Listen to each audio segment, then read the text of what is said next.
Hello guys, magandang araw po sa ating lahat at syempre magandang araw po sa lahat na manonood ng video ito. Magandang araw po sa inyo. Sa video natin ngayon guys, pag-uusapan natin about sa dextrose powder. Ano nga ba yung dextrose powder, para saan ba to, at paano ba siya tinitimpla, paano siya ginagamit. Kasi may nagtanong sa akin kung para saan daw po ba yung dextrose powder, ano po ba yung maitutulong niya sa hamster at saan po siya nabibili. Tapos paano po siya matitimpla. So yun guys, pero bago tayo magsimula, kung di pa kayo nakasubscribe sa YouTube channel namin, syempre, click subscribe and click the bell button para ma-notify pa kayo sa iba naming videos na i-upload. So yun guys, simulan na po natin.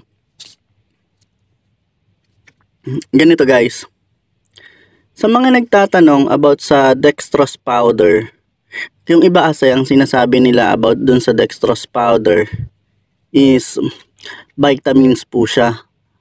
So, hindi po siya vitamins guys, kasi yung vitamins is supplement po yun na may mga minerals and ingredients para ma-build yung immune system and body system ng ating mga pets. Ayun po yung vitamins. Pero yung dextrose powder guys, ano po siya parang sa tao, pag nanghihina ka or nadidehydrate ka na, kailangan mo mare-replenish or mapapalitan yung mga tubig sa katawan na ilalabas pag dehydrated ka na. Kaya minsan, pag nasa hospital tayo, nilalagyan tayo ng dextrose. Ayun yung tinatawag natin na dextrose hospital. So, ganun din po sa hayop or sa hamster natin. Ganun din po yung ginagawa natin. Kaso nga lang, hindi direkta sa ugat. Pinapainom lang po natin yun para sa ating mga hayop. Yung iba nagkakamali pa yan kasi yung naaano sila, kala nila yung dextrose powder is same lang sa DE powder. Magkaiba po yun. Yung DE powder naman po guys, ano po yun? Ayun po yung hinahalo dun sa beddings para hindi siya pamahayan or hindi siya magkaroon ng mga insekto, or kung may mga insekto man siya, matanggal. Tapos natural dewormer din po yung DE powder. So ibang iba po yun sa dextrose powder. Kaya pag bumibili tayo sa mga pet shop or sa agri-vet supply, yung mga bilihan ng mga pagkain ng hayop, sasabihin lang po natin dextrose powder. Makikita nyo po yun guys sa shelves ng mga bilihan, at pagka sinabi nyo yun, alam na po yun ang nagtitinda pag sinabi nating dextrose powder. Ngayon naman guys, paano naman siya titimplahin? Kasi sa amin, ang ginagawa namin yan, pag nagtitimpla kami ng dextrose powder, is sa isang basong tubig po. Ayun po yung ginagamit namin. So, isasali na lang po namin yun sa water bottle. Halimbawa, kukuha kami ng isang kutsara, tapos ilalagay namin sa isang basong tubig. Pwede na po yun. Or kung gusto nyo, kasi yung iba, ang ginagawa nila, pakurot-kurot lang. Kukurot sila doon ng konti, parang little amount lang talaga yung ilalagay nila doon sa water bottle. Yung water bottle natin, minsan naman, ano lang yun parang 50 ml, ganun, 100 ml.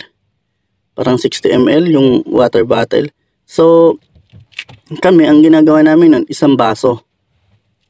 Ganun. Tapos, may nagtatanong kung napapanis po ba yun. Opo, napapanis po yun guys. Pag hinalo na po natin yun sa tubig, may possibility po na mapanis talaga. Minsan, ang ginagawa namin nun, para sure kami na hindi mapapanisan, sa isang araw, magpapalit agad kami nun. Papalitan agad namin. Kasi, hindi natin alam, baka nakakontaminate na pala yung tubig natin. So, pwede rin yung mag-cause ng sakit sa mga hamster natin pag hindi natin naaayos. Ganun yung ginagawa natin guys. Tapos guys, etong dextrose powder guys, pag naibigay na to natin sa ating mga hamster na mga nanghihina, is maano sila, medyo lalakas sila. Kasi nga, mapapalitan yung mga nawawalan tubig sa katawan nila. So, ma-hydrate ulit sila. Parang Gatorade, diba, pag naglalaro tayo, halimbawa nagbabasketball ka or activities, umiinom ka ng Gatorade kasi feeling mo na ha-hydrate ka pag uminom ka nun, or tubig. Ganun. So, ganun din po sa hamster. Yan. Pag maraming nailalabas na tubig sa katawan, is pwede po natin bigyan ng dextrose powder. Tapos may nagtanong pa sa akin kung yung wet tail ba pwede gamutin ng dextrose powder. Actually guys, kasi sa experience namin ganito. Pag nagkakaroon kasi ng wet tail yung hamster namin, ang ginagamit lang namin dyan is dextrose powder. Actually, hindi naman talaga siya gamot para doon.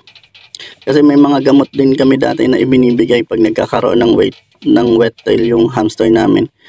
Nakakatulong lang po talaga yung dextrose powder kasi nga, 'di ba, napapansin niyo laging basa yung hamster natin pag wet tail, nagda-diarrhea siya.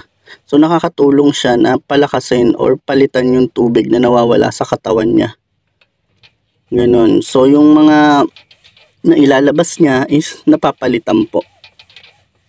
So napaka-importante po nun. Tapos saan pa natin ginagamit yung dextrose powder? Ginagamit din namin yung dextrose powder guys sa bagong panganak na hamster. Or sa mga buntis na hamster ginagamit namin yan. Lalo na pag bagong panganak or mga nganak pa lang. Kasi alam naman natin kung kailan manganak yung hamster natin. Yung water bottle, pinapalitan na po namin yan ng tubig na may halong dextrose powder. Kasi syempre maglalabas yan ng blood. So pwedeng mag-cause yun ng panghihina sa hamster natin, sa mother hamster. So kailangan natin maglagay ng dextrose powder dun sa inumin niya. Yun. Napaka-importante guys ng dextrose powder. Kailangan kung may alaga kayong hayop, meron kayo neto. Kahit anong pets naman po na ilaalagaan natin, napaka-importante na meron tayo neto. Magagamit natin siya as first aid po. Kasi ito lang yung available agad kasi kung hindi tayo makakapunta agad sa vet, pwede natin bigyan na ito agad, pwede natin mapainom, diba? So maproprolong natin yung life ng hamster natin, tsaka maaari pa natin silang mapagaling. Ayun po yung kagandahan pag may dextrose powder po tayo. Tapos maganda pa to guys ibigay pag mainit, kasi diba uso yung heat stroke, ganyan, uso yung bigla na lang namamatay yung hamster natin pag mainit, pag summer. So maganda na may tayo na may dextrose powder na binibigay sa kanila. So sa mga nagtatanong din guys kung tuwing kailan kami nagbibigay ng dextrose powder sa hamster namin, is ganito po. Minsan nagbibigay kami once a week, ganyan, or pag buntis, pag nanganak na, kahit nga daily pwede namin siyang bigyan hanggang sa makarecover siya. Kasi nagbre-breastfeeding yun, tapos maraming nawala sa kanya, kaya kailangan maibalik yun. And although hindi naman siya vitamins, yung gaya ng mga binibigay na vitamins sa mga hayop, meron din naman kasing mga specific vitamins para doon. Pero malaking tulong na rin po yung dextrose powder. Ayun po yun. So kung mag-aalaga kayo, napaka-importante na meron kayong dextrose powder na nakareserba, para na rin sa kaligtasan ng inyong mga hamster or anumang inaalagaan nyo. Ganun po. So hanggang sa muli po guys, sana may natutunan kayo at nakatulong to sa mga nagtatanong kung para saan ba yung dextrose powder. Sa susunod guys, pag-uusapan naman natin yung vitamins para sa hamster. So yun guys, maraming salamat. Kung di pa kayo nakasubscribe, please click subscribe and click the bell button para ma-notify pa kayo sa iba naming videos na i-upload. Hanggang sa muli.